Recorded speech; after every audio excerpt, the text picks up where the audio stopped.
spring is a big time for development. And I'm going based off my last spring I had and just knowing the benefits I had with being able to go through a spring. Now this second time going around spring, now I'm really looking into just being able to fine tune a lot of the details that I had and to work and learn the new things I have and just be able to compete with the great group of guys that are here. Good afternoon, everybody. That was Michigan linebacker Ernest Hausmann.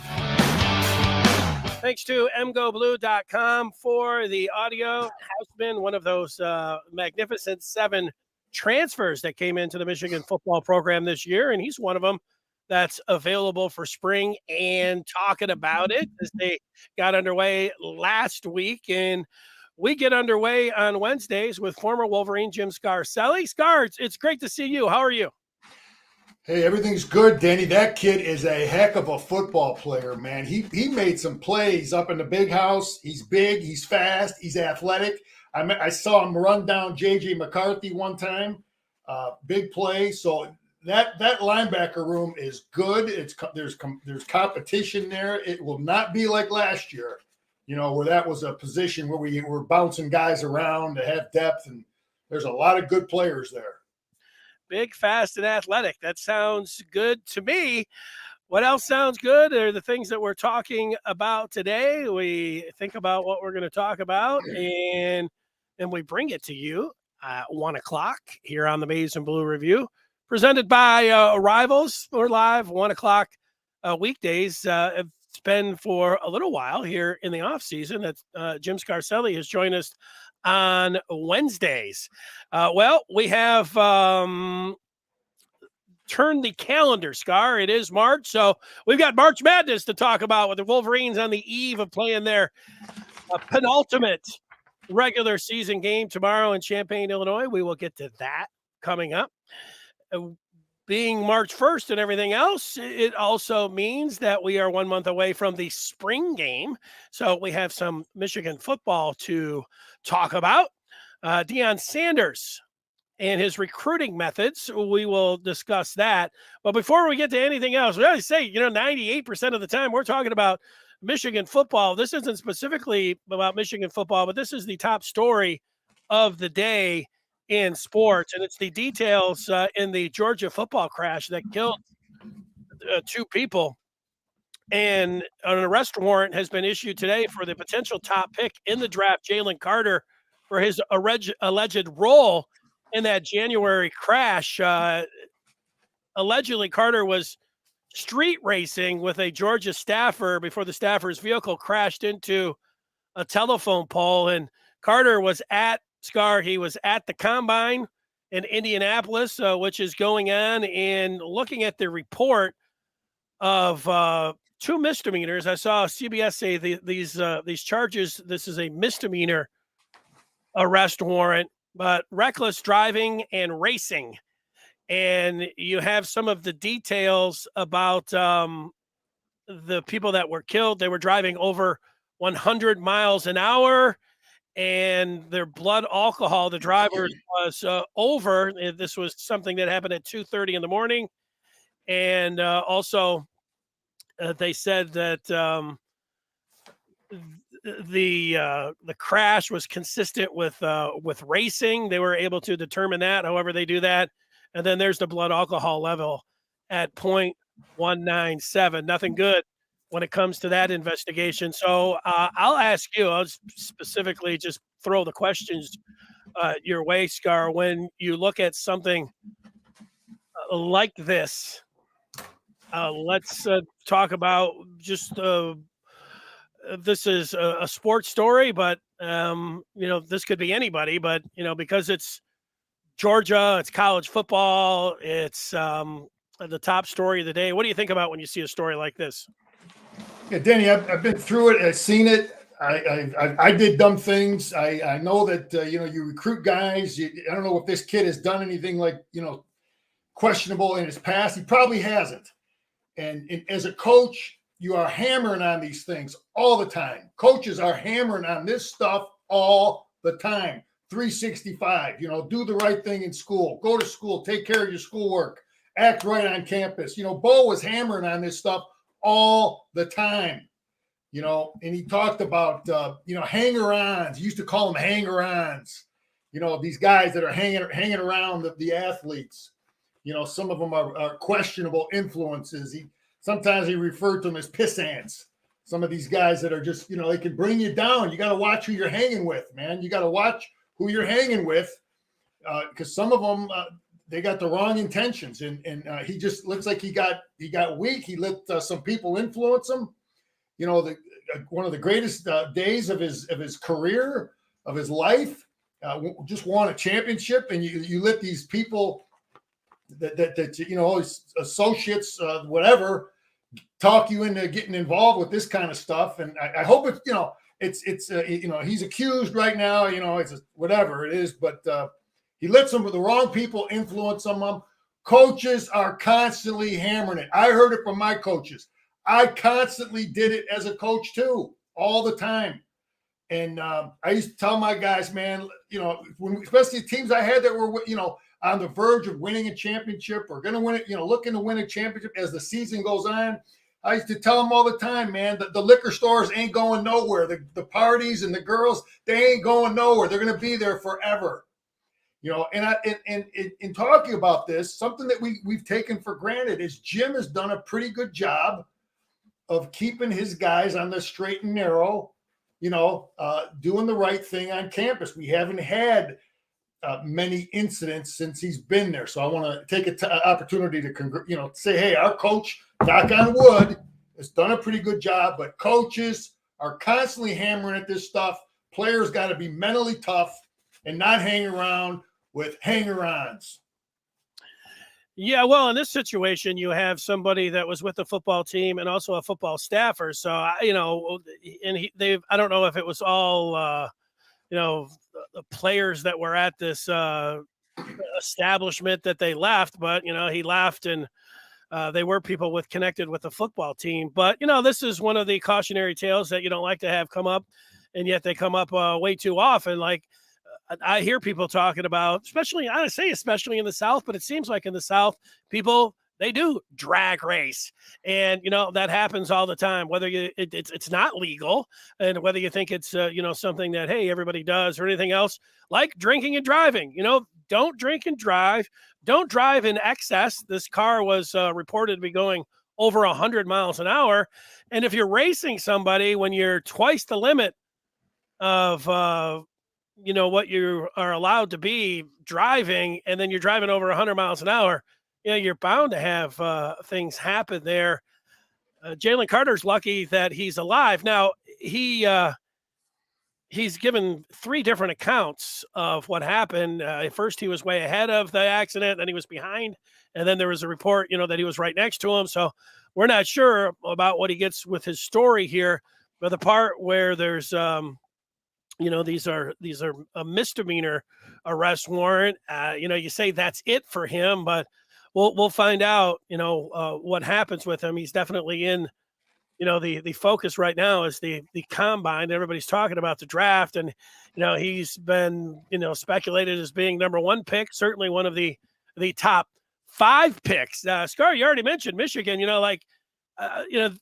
if you're somebody that is driving recruits around, I would imagine the number 1 thing that, that they're talking about is, driving safely, and certainly, not being under the influence of alcohol or driving reckless. So all of those things, again, reminders like, that they'll go back to. And when you get into a situation, said Michigan's doing, relatively a good job there. I think you could say, that, although, Michigan had their, they had one of their high profile players in a situation that a lot of people on the outside of Michigan looking in, you would say, hey, well, what about that situation? So, it's not like Michigan just went through and didn't have any. No, I know, Danny. There's 140 players on Michigan's football team.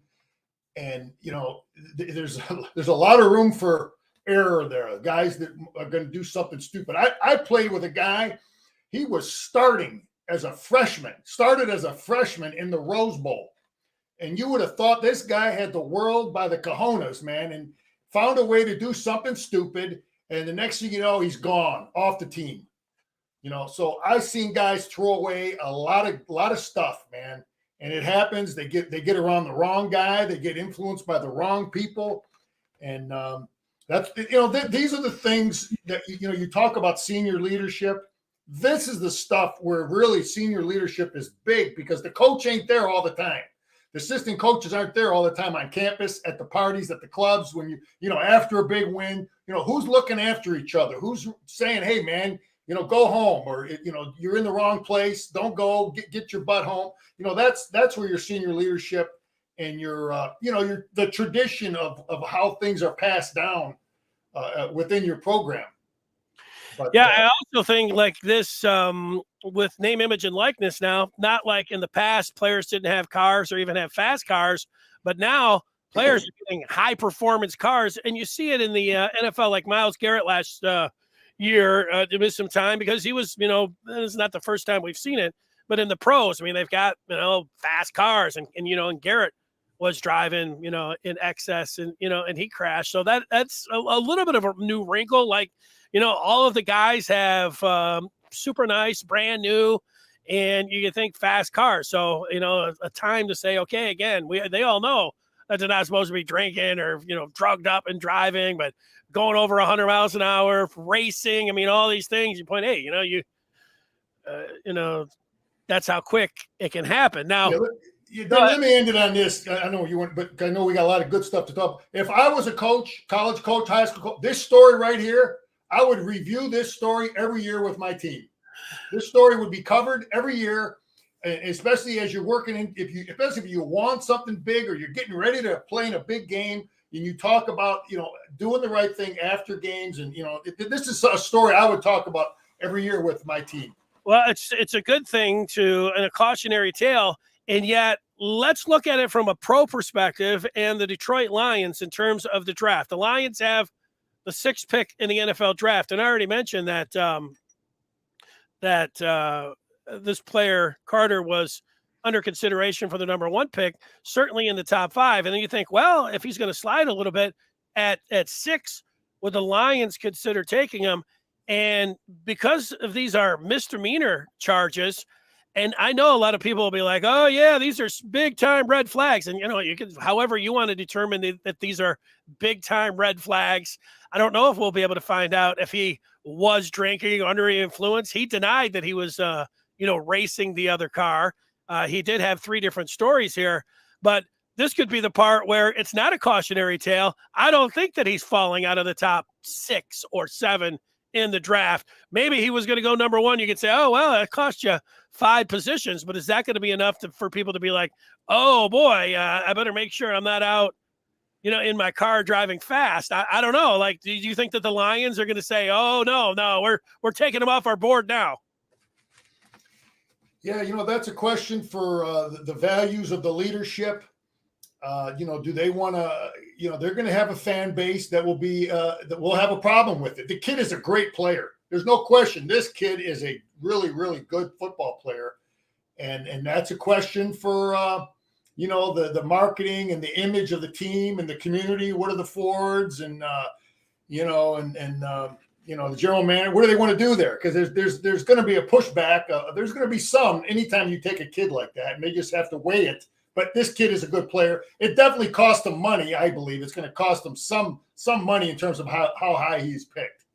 Yeah, we'll see. All that you say in the time and in the moment, it is going to be talked about a lot. And there will be a lot of people that will say things about like, oh, I can't believe that they did this. Let's just say that the Lions did pick him at 6. But if it works out and he plays, he keeps his nose clean, and this is 2 misdemeanor charges, everything, terrible story and all of that. But if he comes out and then he plays well, people will be like, what a great pick, and they love him, and he got a second chance and everything else, and all of that about everybody disappears really quick. So I don't know. Football teams, you'd like to have, great personal conduct and, players in the community and all of that. Those things are great. But also they're trying to win football games. And so, if you've got a guy and you look at these charges and you say, all right, driving recklessly and, giving some false statements or whatever, this is it. He's had a speeding ticket in the past. Is that something that's, going to make you move off him? All right. It's all things. It's the top story today. what people are talking about, that's for sure, Scars. Don't you have any last point that you wanted to make on it? No, we covered it pretty good there. All right. Good job. Well, let's get to Michigan.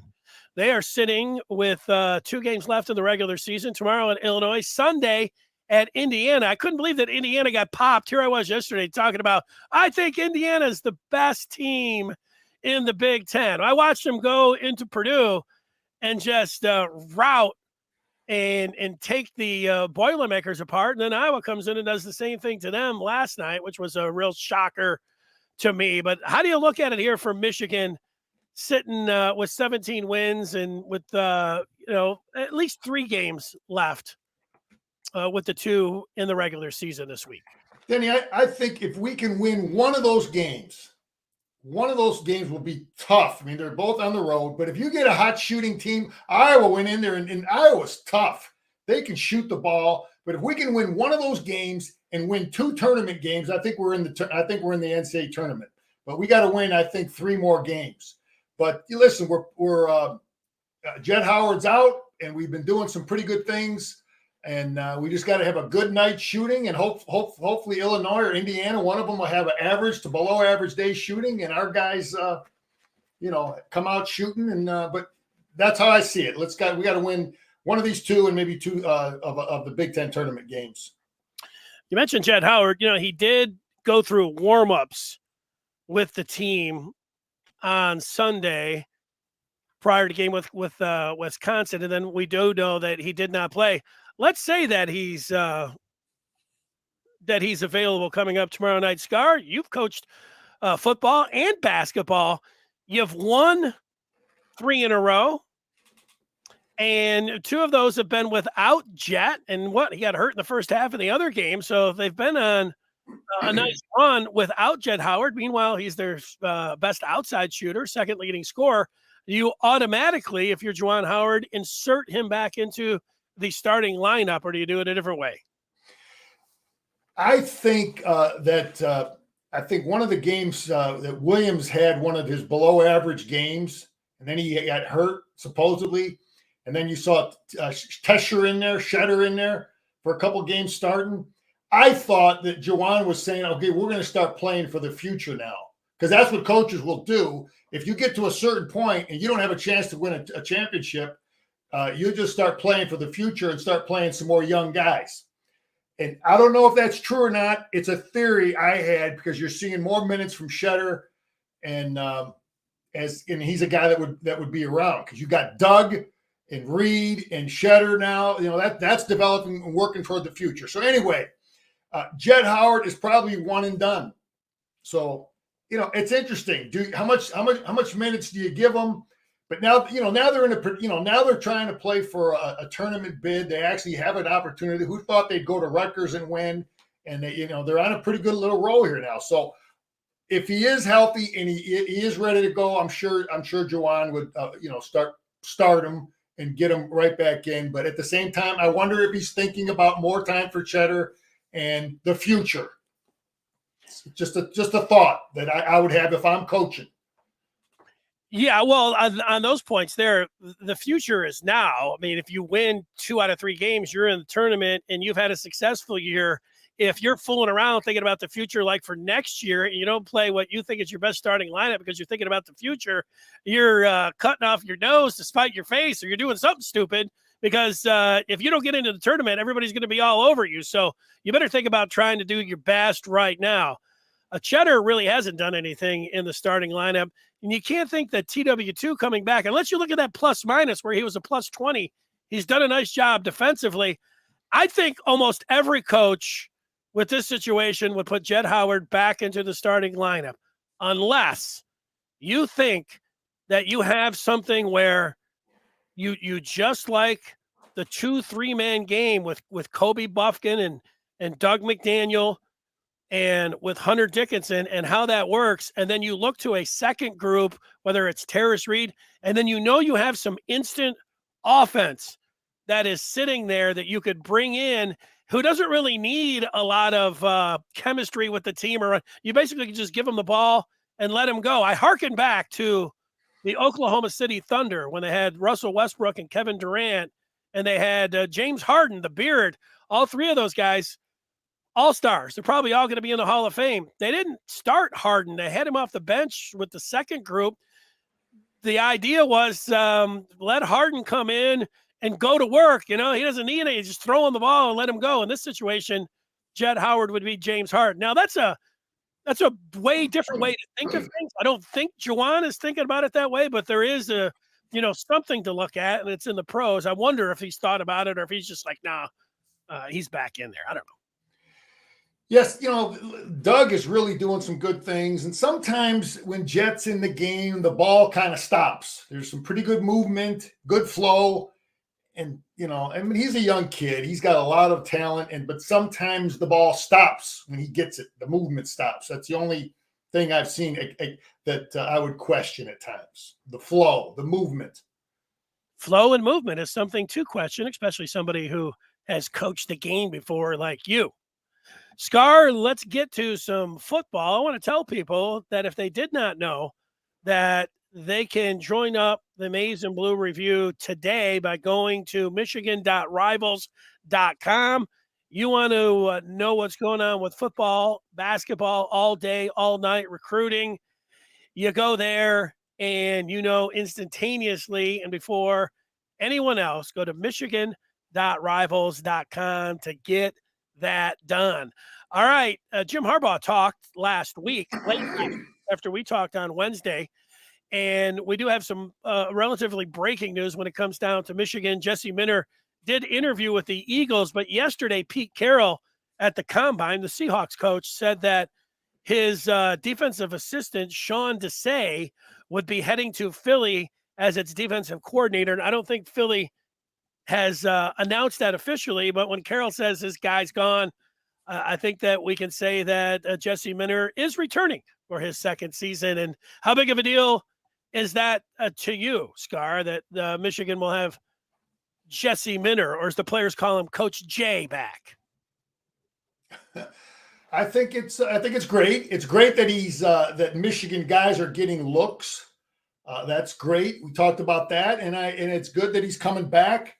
To just keep getting better at what we're doing. I still would like to see other guys get opportunities, but we keep winning, we keep doing well, and and that's a great thing that he's back. But it's also good that he's people want him. I saw Danny. I also saw another John Harbaugh guy, defensive assistant. UCLA hired a John Harbaugh assistant as his defensive coordinator. I don't have his name, but the new defensive coordinator at UCLA was an assistant under the John Harbaugh, Mike McDonald, Wink Martindale, the whole. So it's the same kind of bloodlines as we got. So UCLA, and we're going to be playing them the next year.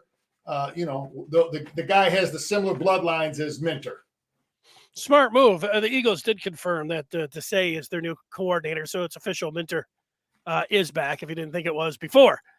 Good point about teams. It's smart, going to the Ravens and getting somebody off their tree. Yeah. The downside of that, though, Denny, listen, this Wink Martindale, Mike McDonald, this scheme that those guys developed with Jim Harbaugh or John Harbaugh over the years, there's a lot of good stuff, and we've seen it now the last 2 years with Mike McDonald and now with Minter. But the problem is, if a lot of people are running that stuff, the opponents are going to see more and more of that philosophy, that scheme. So there's a downside to when you keep continually going through a certain philosophy and it gets permeated through a lot of college football, then a lot of people see your stuff also. So there's a downside to it. Yeah, just think about 2 years ago, Harbaugh didn't want anybody coming to the spring game. And part of it was like, he didn't have to take the curtains up on this new defense that everybody was going to be able to see. He was also able to use, the pandemic situation was still there. But I think also part of it was like, he didn't have to show anybody what's going on with his defense. Forget it. But that was something I was thinking about as well. How about whether it was a strategy, whether he earned it in 3 days of spring or whatever they do in winter conditioning. When Harbaugh was asked about the competition at the corner opposite of Will Johnson, he said, Amarian Walker's the guy. Amarian Walker, who was a wide receiver last year, he's the starting corner right now as of last Thursday for Michigan. That was a little bit surprising to hear the coach just tab him just like that. What'd you think? Denny, I know as a coach, you have your big games on your schedule, and you will do things to beat those teams, whether it's schematically, whether it's position-wise, player-wise, personnel-wise. So when I see this, the first thing that comes to mind for me is that big, tall receiver from Michigan State. What was that kid's name they threw that jump ball to?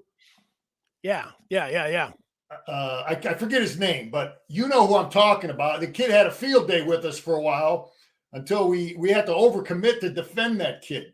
Ohio State has a kid named Harrison, big 6'3" receiver too, coming back. So our biggest rivals, games we have to win, Michigan State, Ohio State. If I'm coaching that defense and I got to defend those guys, I'm going to have me some tall corners. I might compromise on some other stuff, maybe a guy's ability to tackle or his ability to cover or this, that, but he ain't going to get out jumped.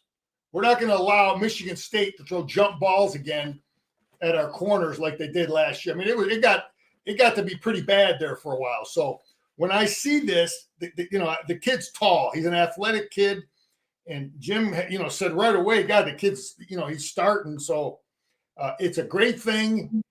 He's again, maybe it's a Woodson type deal. He said he might play him both ways. And I think as a program, as a coach, you can't shy away from the Heisman Trophy and the promotion of a potential Heisman Trophy guy. So maybe, this is a guy that Jim thinks that we can maybe market that will be that kind of a great player. He can be a two-way guy, and all that stuff it helps recruiting and all that. But I see it as a great thing to defend our two hated enemies. They ain't throwing jump balls at us. So we got two tall corners. They ain't doing it to Johnson, and they ain't doing it to this kid.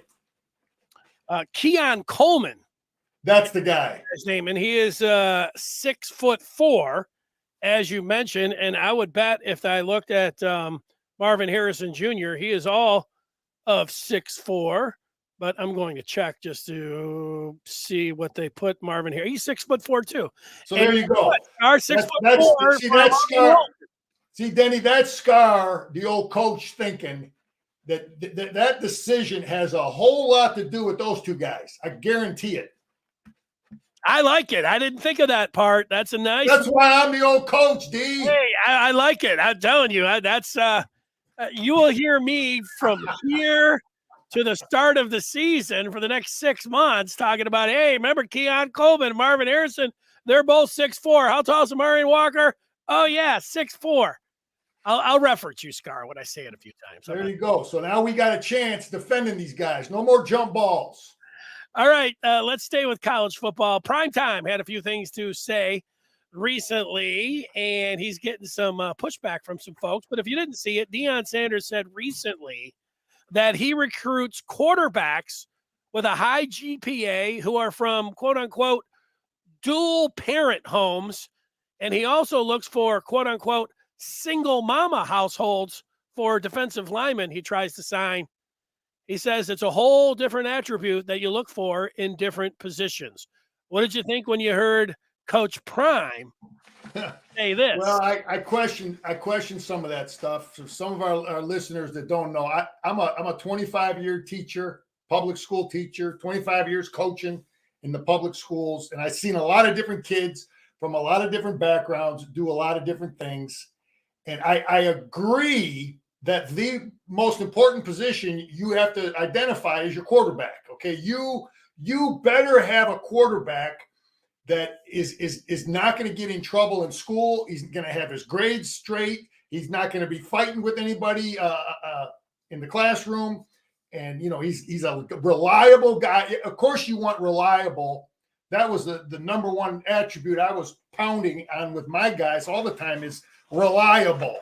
I got to have you there every day. I can't hear about you doing stupid things, grades, this or that or whatever. But the quarterback position is the most important. So he wants dual parent guys at the quarterback position.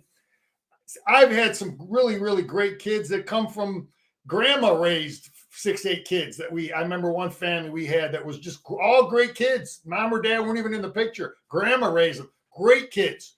And could have played them at any position. But listen, he's got his thoughts on that.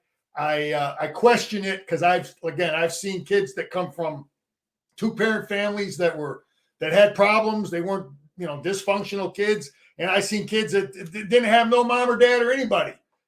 Somebody else raised them that were just really great attitude, hardworking, reliable, on time, every day, guys. So, I question a lot of that because I think it's just I don't know that it always applies. Yeah, well, I look at this as Deion Sanders taking advantage of who he is to try to become what kind of coach that he wants to be, which is going to be a great coach and be one of the best coaches. There's not many coaches that could get away with saying this. And I'm not a big fan of what if a white guy said this, but if a white guy and if a white coach said this, he might be out of the league. He might not be a coach anymore. But Deion Sanders, he's somebody that could just smile and say, look, I'm just telling you like it is. You don't like it? Too bad. And that's going to resonate with a lot of people. And even the people that are already criticizing him, he's going to say, what am I saying that's not true? You don't like it? Too bad. And there'll be a lot of players that'll be like, I'm going with Coach Prime because he's telling it like it is. And so, yeah, I think he will get criticized a lot. And there's a point when you bring up to who's saying something, when they're saying it, how they're saying it, who they are, and all those things apply here. Deion Sanders knows what he can get away with. I agree with some of that silver spoon stuff. I coached kids from, different types of communities that, some had a little more money and some kids didn't have anything. And there's a little bit to that, that hunger.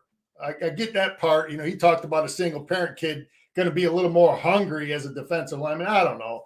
There's guys that come from 2-parent families that struggle. Their household struggles. But hey, man, listen. And Antoine has a good point. It's getting Deion in the headlines, and maybe that's part of his master plan. Just get more and more people talking about Deion. But I've seen hungry kids from all kinds of backgrounds, and Yeah, well, I think Deion said this on the Rich Eisen show, the former Wolverine, in national radio shows like having Deion Sanders come on, because Deion Sanders is going to say he's not just talking about we're going out and trying to work hard every day and we're just taking it one game at a time and we're just trying to get 1% better. He's not saying things like that. He's saying things like this, which it's going to get his name out there a little bit more. So there you go. Yeah. And some people will say this: Deion is a fraud. He'll be an analyst in 3 years. Well, he's getting a lot of players. Yeah, Denny, I tell you, I talk to guys that are in high school coaching and in the city in Detroit, and I've got guys that are friends. Let me tell you something.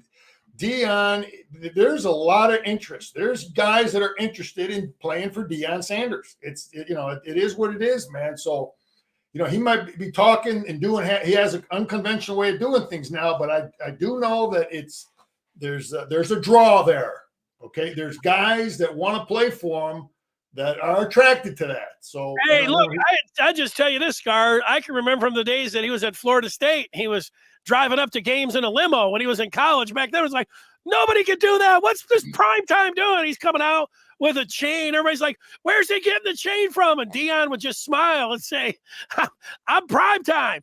And then he was playing, he's playing in the World Series. He's playing in the NFL. I mean, Deion Sanders has been, it had the world revolving around him since I can remember in the late 80s. And, it's been prime time's world, since then. And it is just, it continued on. So people can say anything they want about prime time. This has been who he is all along.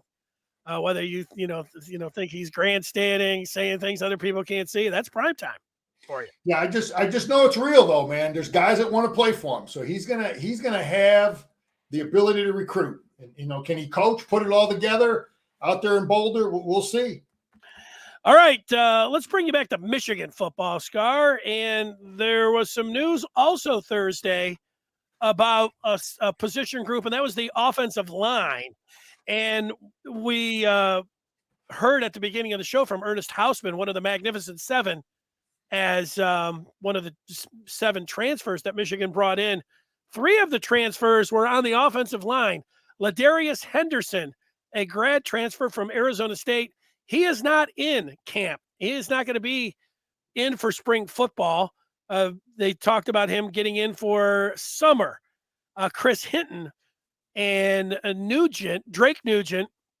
I said his name was Chris Hinton. It's Miles Hinton. Sorry, Miles Hinton. Chris was his brother, right? Miles Hinton and Drake Nugent, both from Stanford, are dealing with injuries.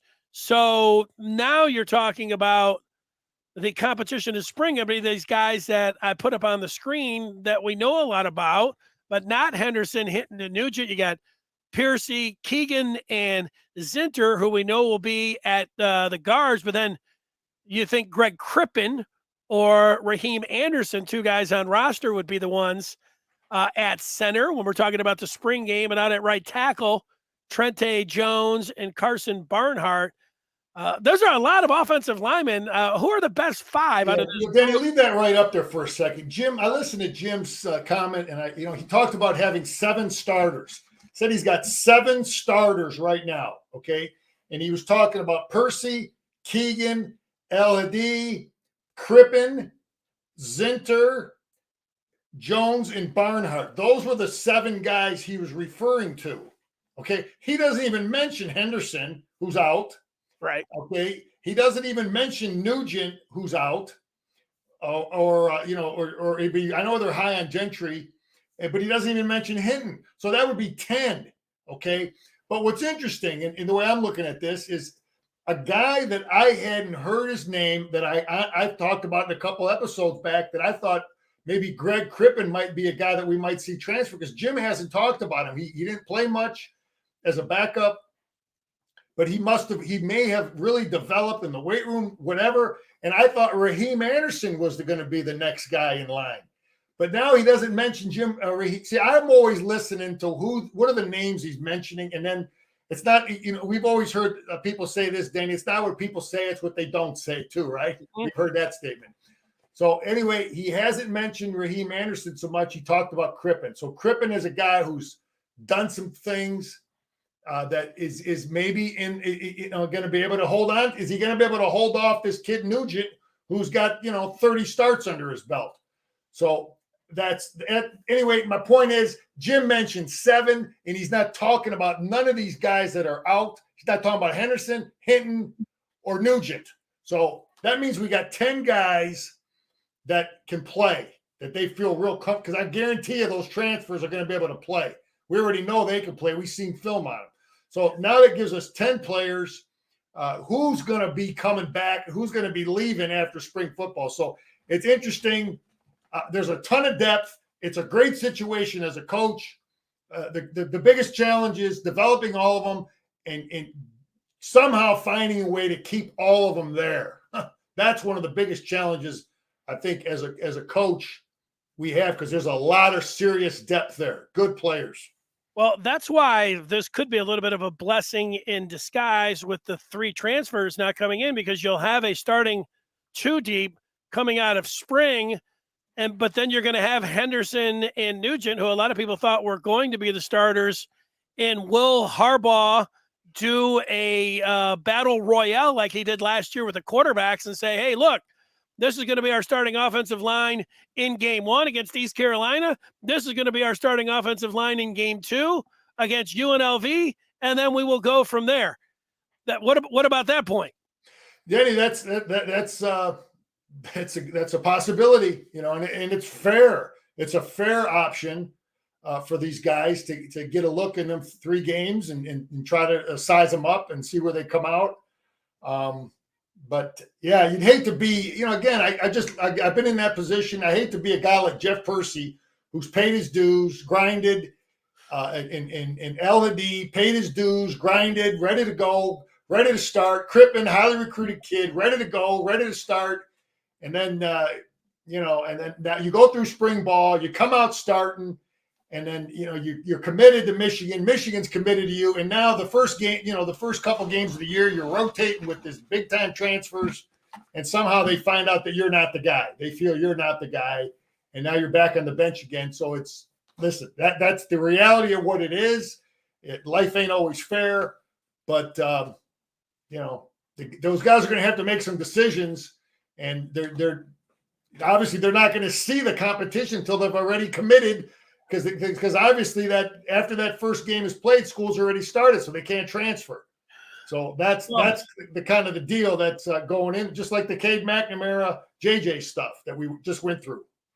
Yeah, it doesn't seem possible that they would be able to keep all of these guys and be running some kind of, 5-man rotation in one game and 5-man rotation in the other. Maybe a player or two, for that competition. Let me ask you this part. You've got guys that are right tackles in Trente Jones and Carson Barnhart. What about the possibility of those guys? You're always saying you want the 5 best. What about one of those guys being able to play left tackle? What about somebody like, I don't think Gio El Hadi, he's 6'4". I don't see him kicking out the guard, but Zinter has been talked about in the past as being a center. And Keegan is 6'6". Could he potentially play tackle? Then you would have El Hadi in there. There's about the 5 spots and guys playing different positions. This is what spring, they'll be experimenting with some of that too. I mean, it wouldn't be a huge surprise. I wouldn't, Denny. I would not. My philosophy was, listen, yeah, you want to move some guys around, but Zach Zinter, I'm not touching him. He's been their guard for 3 years. I'm not touching Keegan. I am not. Them guys have perfected. You just continue to reap the benefits of guys who have perfected a position. Yeah. And I don't think I would move those guys at all. I think El Hadi is a guard. But the bottom line is, Jim mentioned 7 that he has a lot of faith in, and that's not even counting those transfers. It almost looks like, we've over-recruited at the offensive line because there's so many. And then there's a lot of good-looking backups that are there too. But 85 scholarships, and that's where we're at. Obviously, Jim doesn't want to get caught shorthanded with talent there, but some of those names that you didn't hear, Gaitis. Jim was high on this kid Gaitis for a while. He didn't mention his name. He didn't mention Raheem Henderson. So those are names of those guys. Those are some names that you could see possibly in the portal at the end of spring ball. Yeah, Derek Jadis, who transferred over from moved over from the defensive side to the offensive side last year. There you go. Yeah. Denny, some other college football stuff that I don't know if you had it on your notes. Something that I see, I look at some of these coaches. I saw Nick Saban hired a guy who worked at Liberty under Freeze. Okay, so he hired an assistant who worked under Freeze, Auburn's new coach. So he's got a guy, knows their system, bring him into my camp, try to learn what old Freeze is doing for our big rival game. He also hired Tommy Rees, a former Brian Kelly guy at Notre Dame. So I guess it's really about knowing your enemy. We talk about, the old Sun Tzu, know your enemy like you know thyself, right? And that's that's one of the books I had on my desk forever. And I just want to talk about it because I would think along those lines also, if I'm building a program, and I got a couple of my big time games that I got to win, I wouldn't mind hiring someone who worked with those guys to really let me know how they think and how they go about doing things. And I see Saban doing some of that. Yeah, keep your friends close and your enemies closer. Does that work? That's right. That's that's a whole nother deal.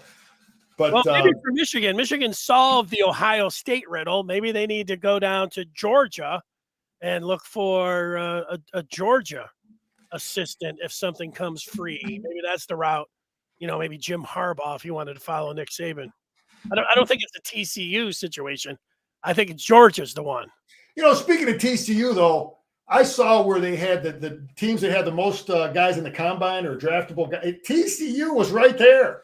They had a bunch of guys. So it's not like we lost to a team that didn't have pro prospects. They got players. And in Georgia, yeah, we need to figure out how they're recruiting so many kids every year. But they can coach too. I talked about that. They've got good coaches. Kirby Smart is a good coach. He doesn't just win with talent. He's got good scheme. He does good stuff. Yeah, I'll keep saying this to the day I die when it comes down to TCU in 22 and Michigan in the college football playoff. It came down to 5 plays. The not so Philly special, the 2 pick sixes, the fumble on the goal line, and that Quentin Johnson 76-yard touchdown on the 3rd and 7 that DJ Turner had the ability to stop him short of the sticks. Any of those 5 plays go Michigan's way, Michigan's going to win that game, but you can't have all 5 of them go against you. And they did. Yeah. Coulda, woulda, shoulda. The Big brothers. Meanwhile, they didn't have the greatest day with their offensive line or defensive line. They didn't really run the ball, but, if we're just pointing out the plays, that was that I was. What my position coach used to say about if, Denny? I don't know if I can say it. No, don't say that one, Scar. Okay, if you know the one about if my aunt had balls, that one. Yeah, that one, yeah. She wouldn't be my aunt. I think she'd be my uncle. That's anyway. Right. All right, we've got one more thing for you, Scar. The Big Ten schedule, and we knew that things are always changing in college football, especially over the last couple of years. It's going to change in the Big Ten because this is going to be the last year without USC and UCLA, and they're going to be set to join the conference next year.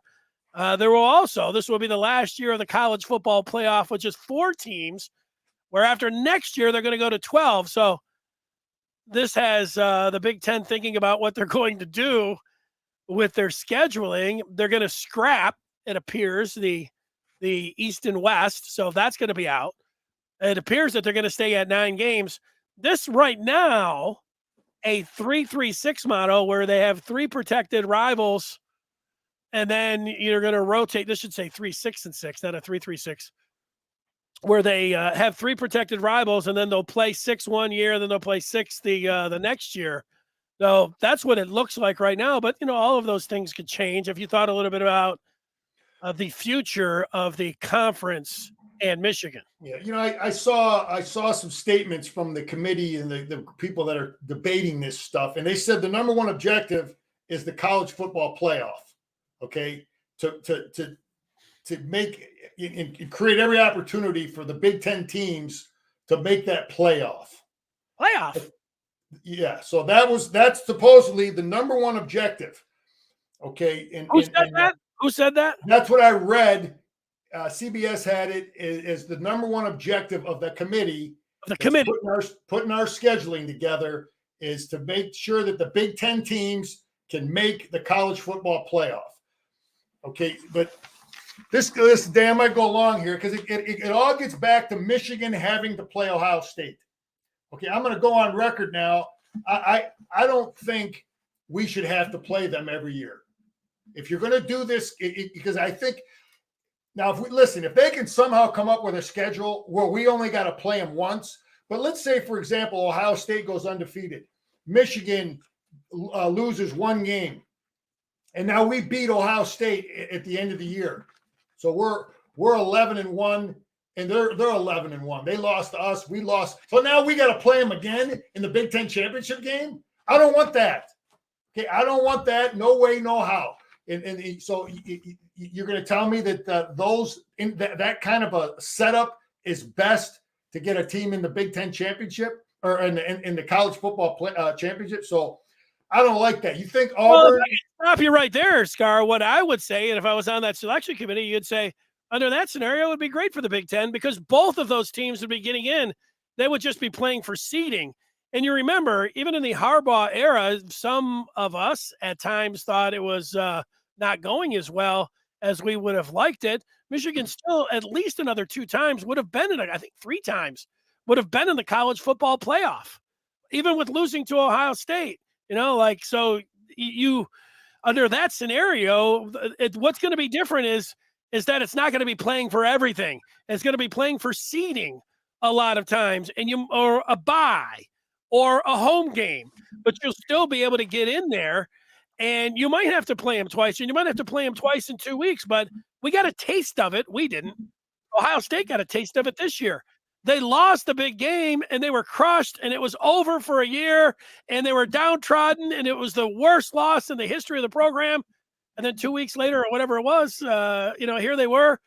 They got a reprieve. They were right back in it with all their everybody in the Big Ten has an advantage if Michigan and Ohio State have to play each other every year. Well, that's everybody true. has an advantage. That's true, Scar. That's what I would say. You know what I would say? You know what I'd say if I'm Ward Manuel? I say, okay, you want us to play Ohio State every year? Then you give us 5 home games, and we never have 5 road games. Never. We got 5 home games every year, 4 on the road.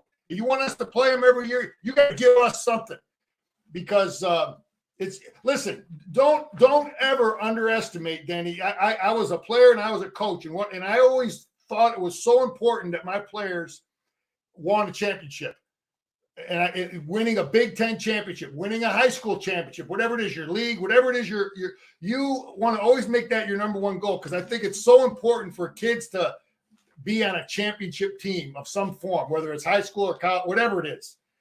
And I want to fight that our Michigan players have every fair opportunity to win a Big Ten championship. Because I got a Big Ten championship ring, and I want them to have one, and I want to make it as fair as possible. So when you hear me talking, it's because I want our guys to. I don't want no Michigan State winning championships, not having to play Ohio State like they did. D'Antonio's got 2 or 3 of them like that. He didn't play Ohio State. That's not fair. That's not right.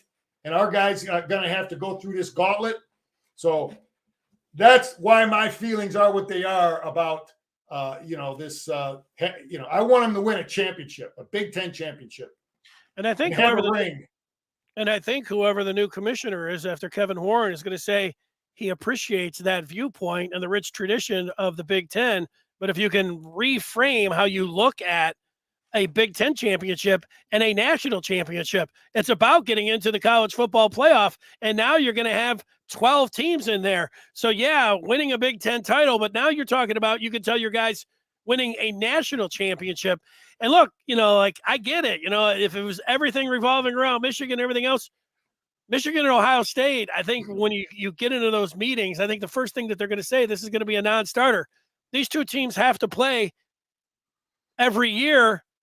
And it's because it's the greatest rivalry in all of sports. And you're going to have to assume some of the risk in being the two teams that are involved in this, that you have to butt heads and that you might have to play twice, that you are, the most visible teams in the conference. You're 2 of the most visible teams in the country. This is the greatest rivalry in all time. Look at it as the positive, Scar.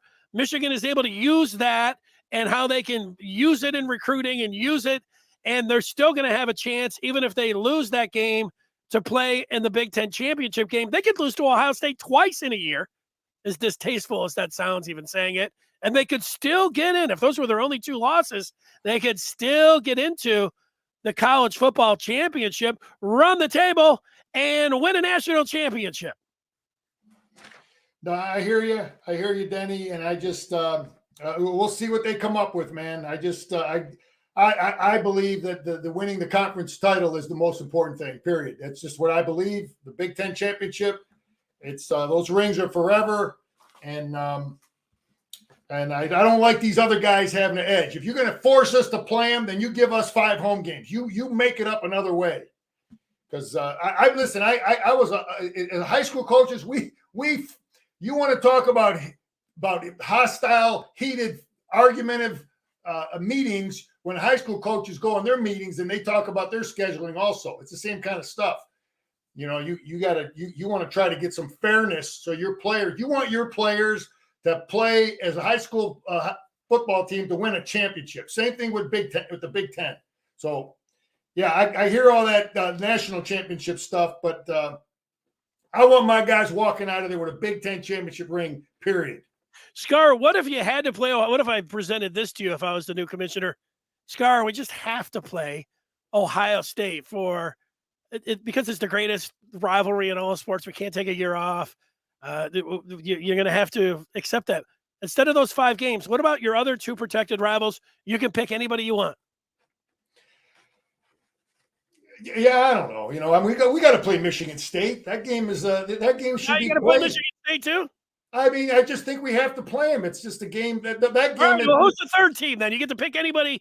That's your 3rd team. You want to get that Northwestern rivalry going? They play for a trophy. Look, we got history with Iowa, Wisconsin. Well, that's it. You got to pick somebody, though, Scarp. You got to pick one of those rivals. They're pushing Danny, you want to listen? You west. They want you to play. I talked to my buddy. His dad played in the late 40s. I said, was Ohio State, Michigan, was it a big, huge rivalry in 1948, 49, 50? He said, well, yeah, it was big. But Minnesota was the team to beat back then. Tom Harmon never beat Minnesota.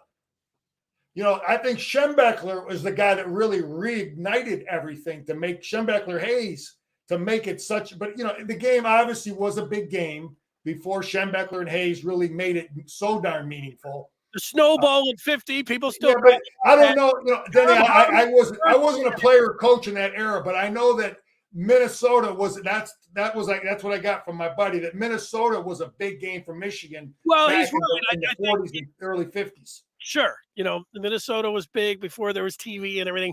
Doc Blanchard and Army were really good and stuff. Back in the 40s too, but.